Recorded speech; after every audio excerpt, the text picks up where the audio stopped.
So this one is some other essentials. This is basically a paintbrush holder. See, you can place your paintbrushes. I really love this because I just made it from clay. And you know, when you're painting, you don't want them like lying around all over. You want to keep them in place. So I made this from clay. Even the big sizes like kind of fit in there like that. Really nice. So these are something I made at home by myself. Lovely to have around. And then the next thing I want to go over is when you're using like a block, then you will need to go inside the paper because they're all stuck together. You'll need to get this, I don't know what they call it, but get this to kind of like pull out that paper, or else you might rip it while you're doing it. So it's nice to have. And then if you're not using blocks, then I suggest you get tapes. Now, in my early Klimt video where I experimented with gold leaf, I used this Tessa masking tape, like a cheap tape, basically to pick up all the gold leaf, which is nice, but that's not for watercolor, obviously.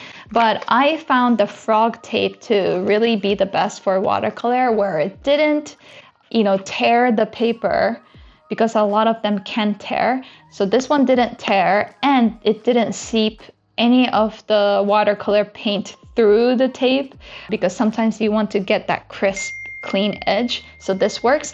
I do want to do an experiment in the future with these two tapes to see, or other tapes to see. If you have any tapes that you swear by, leave it in the comments below. And talking about like paper towels, I do use this sponge when I'm using bigger brushes to wipe it off.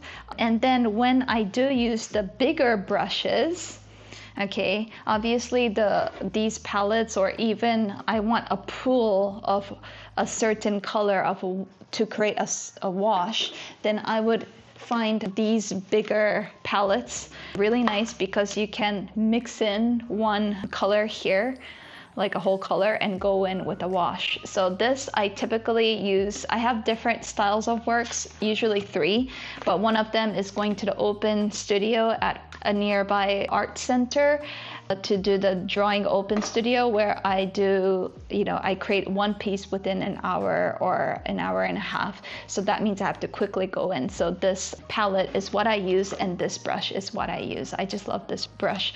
I bought it. It's an Anya Divine flat brush, and lovely artist. Did an interview. She was one of the finalists in the Sky Portrait Artist of the Year. So cool things. Okay, and then the other thing is a spray bottle. If you are using these kind of wells where the paint's dry, you'll need to activate the paints with water. So this is what I typically use, and I kind of find this size the best because it's easy to fit it into my pocket or somewhere when I go outside.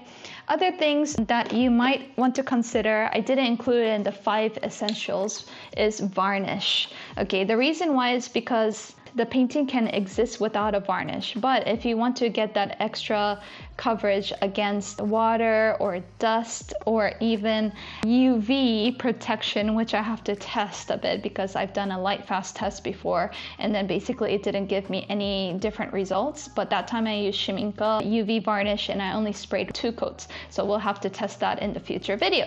But this is the varnish that I recently got. I haven't tested. Dorland's Wax Medium is kind of nice if you want to repel any kind of water. So you might consider getting some varnishes for your work. We're talking masking fluids. Now, I don't typically use masking fluids, but if you're working on a very detailed area that you need, say, white spots, and there's tons of spots or something, masking fluid is probably the way to go.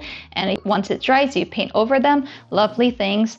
But I typically use this acrylic, white acrylic, blanc, just to cover up the areas that I want highlights. But if you're submitting to some shows, they might say like, no, you can't use any acrylic and so forth. So you'll probably want to stay away if it's a work that you're thinking about creating for a show or some competition per se for watercolor specific.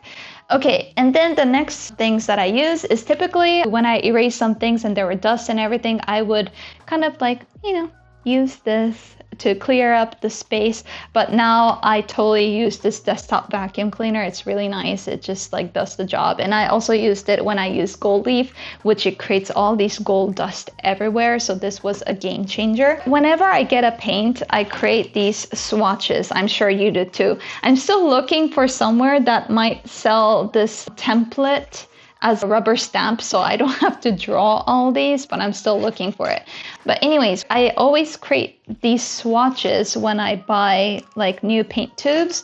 And what I typically love doing as well is creating, like cutting these up, like swatching all of these colors and cutting these up, and then creating like this, which is kind of nice. Do you see? And then here I have, it's like taped down, so I can kind of take it off and move it around whenever I kind of switch things around, because sometimes it's not forever. It's like a relationship. You kind of move it around, right? Some stay. So I kind of like using this. This is lovely. And then talking about swatches, sometimes I use the swatch, but sometimes I use this thing called a palette scout, which is lovely. I'll have the link to this product below, which will help this channel. But I've also done a video where I use this. Let's just do one thing quickly. So say I pick amber. Okay, yellow. I don't like using yellow, so this is a great example. And then I could see over here which colors will look good together. And quickly I can use that to then look into my swatches to see which colors come close to these, and I can create a painting and it'll definitely work. I'm telling you, it definitely works. So that's lovely to have in hand. I just love using this. This is one of my essentials now. And then the other essential that I have is these Bulldog Clips. This one I got from Japan. It doesn't like scratch or anything, it's a plastic, but aesthetically this is more pleasing. I use these when I go to the open studio and I have to put my paper onto like a wooden board. Let me show you what that looks like. So this is the wooden board, and basically I'll clip my paper onto here and put it like that and then work on the figure painting. So that's what I typically do. Another thing that I want to share with you that is totally my essential, because I do paint on full imperial size sheet, which is huge, and I have the same thing for that imperial size. It's a stretcher board. Now, how do you use it? First, you put the paper, you soak it into water for 2 minutes. What I do is 2 minutes on one side, 2 minutes on the other side. Take all these rods that's on the side and then place it, and then put the rods on the side, on all sides, 4 sides, and basically let it dry. And there you have a stretched paper that it doesn't buckle throughout the whole painting, which I love. So the reason why I don't do this with big blocks is that usually these blocks, they cost more. And if it's like really big size, they cost even more. And I just find that a cheaper option. The one that I have is from the UK, but I found one that's here in the US and I want to test that out. I'm gonna get that for art supply haul video.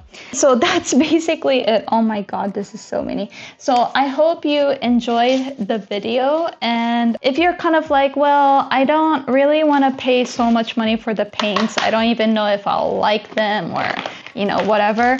All of these companies, they have these like little dot cards. Basically, I have one from Daniel Smith, one from Winsor & Newton, and one for Schmincke, where they have these dots. You can wet them and test them out to see if you like them or not. So that's a great way to save a bit of bucks to see what colors you'll actually love.